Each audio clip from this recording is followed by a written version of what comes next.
Selanjutnya, untuk rancangan peraturan KPU tentang pencalonan gubernur, wakil gubernur, bupati dan wakil bupati, serta wali kota dan wakil wali kota.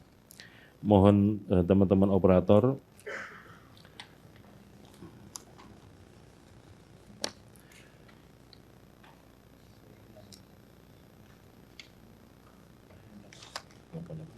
langsung di slide halaman 18. Ini berkaitan dengan syarat bakal calon kepala daerah dan wakil kepala daerah. Yang pertama, dalam hal terdapat penyelenggara pemilu, kemudian akan dicalonkan menjadi calon kepala daerah, maka kemudian syaratnya adalah harus berhenti dari jabatan sebagai penyelenggara pemilu, paling lambat terhitung sejak 45 hari sebelum pendaftaran sebagai bakal pasangan calon. Bakal pasangan calon atau bakal calon yang berstatus penyelenggara pemilu dipersyaratkan menyerahkan keputusan tentang pemberhentian atas pengunduran diri yang bersangkutan yang diterbitkan oleh pejabat yang berwenang pada saat melakukan pendaftaran pasangan calon. Jadi pada saat yang bersangkutan didaftarkan oleh partai politik untuk bakal calon kepala daerah, maka harus sudah membawa surat keputusan tentang pemberhentiannya sebagai penyelenggara pemilu. Selanjutnya di slide halaman 19. Yang berkaitan dengan calon terpilih anggota DPR, DPD, atau DPRD baik provinsi maupun kabupaten kota hasil pemilu 2024 tetapi belum dilantik menjadi anggota.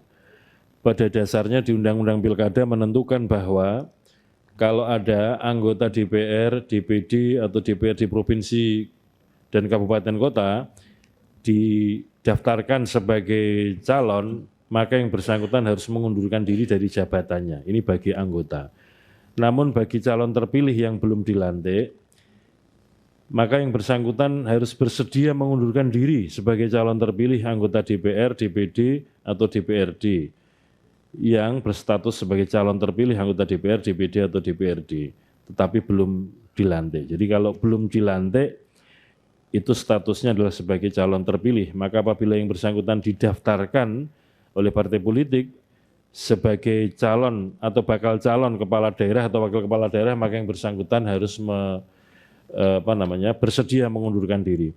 Syarat atau dokumen yang diperlukan, yang dipersyaratkan adalah menyerahkan dokumen paling lambat 5 hari sejak penetapan pasangan calon, surat pengajuan berupa surat pengajuan pengunduran diri sebagai anggota DPR, DPD, dan DPRD terpilih. Kemudian yang kedua adalah tanda terima dari pejabat yang berwenang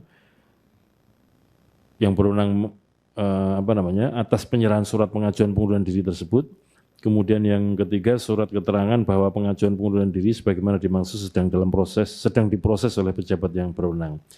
Katakanlah simulasinya begini, kalau di dalam tahapan pilkada, pendaftaran calon itu dilaksanakan pada tanggal 27 sampai 29 Agustus tahun 2024, lalu dilakukan penelitian administrasi, verifikasi, dan kemudian pada akhirnya ditetapkan sebagai pasangan calon peserta pilkada itu pada tanggal 22 September 2024.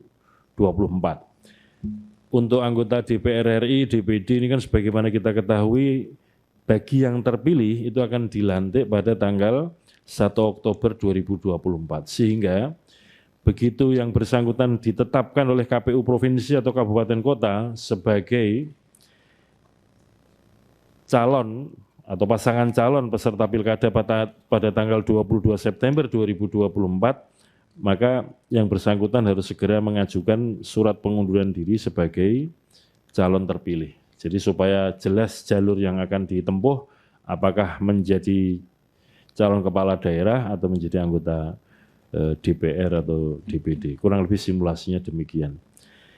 Yang ketiga adalah, isu yang ketiga adalah berkaitan dengan penghitungan masa jabatan orang yang sedang menduduki jabatan tertentu, apakah yang bersangkutan masuk kategori satu periode jabatan atau belum, sehingga kemudian apakah mempengaruhi ketentuan bahwa seseorang itu apabila sudah 2 periode masa jabatan maka tidak boleh mencalonkan diri lagi.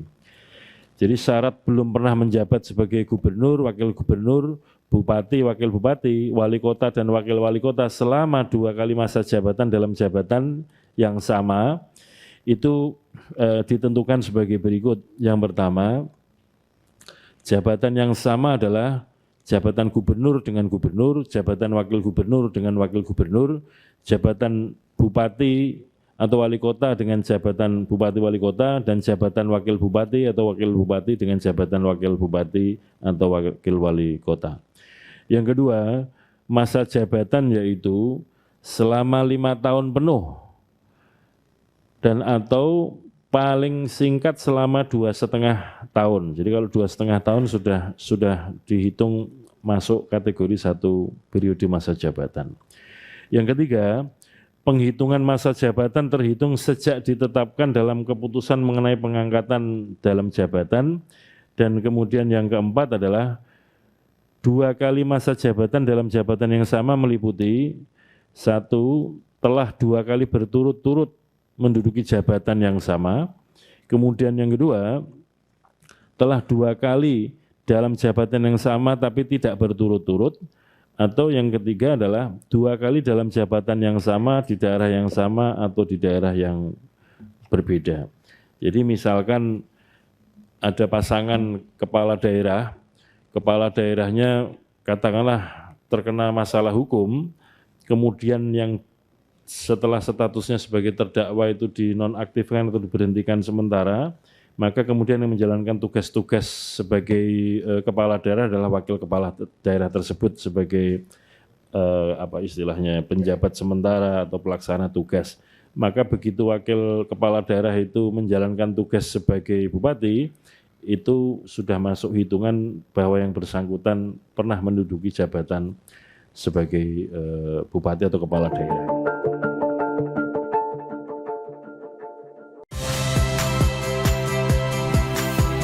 Saya Iriana Mardanus, saksikan program-program Kompas TV melalui siaran digital, pay TV, atau media streaming lainnya.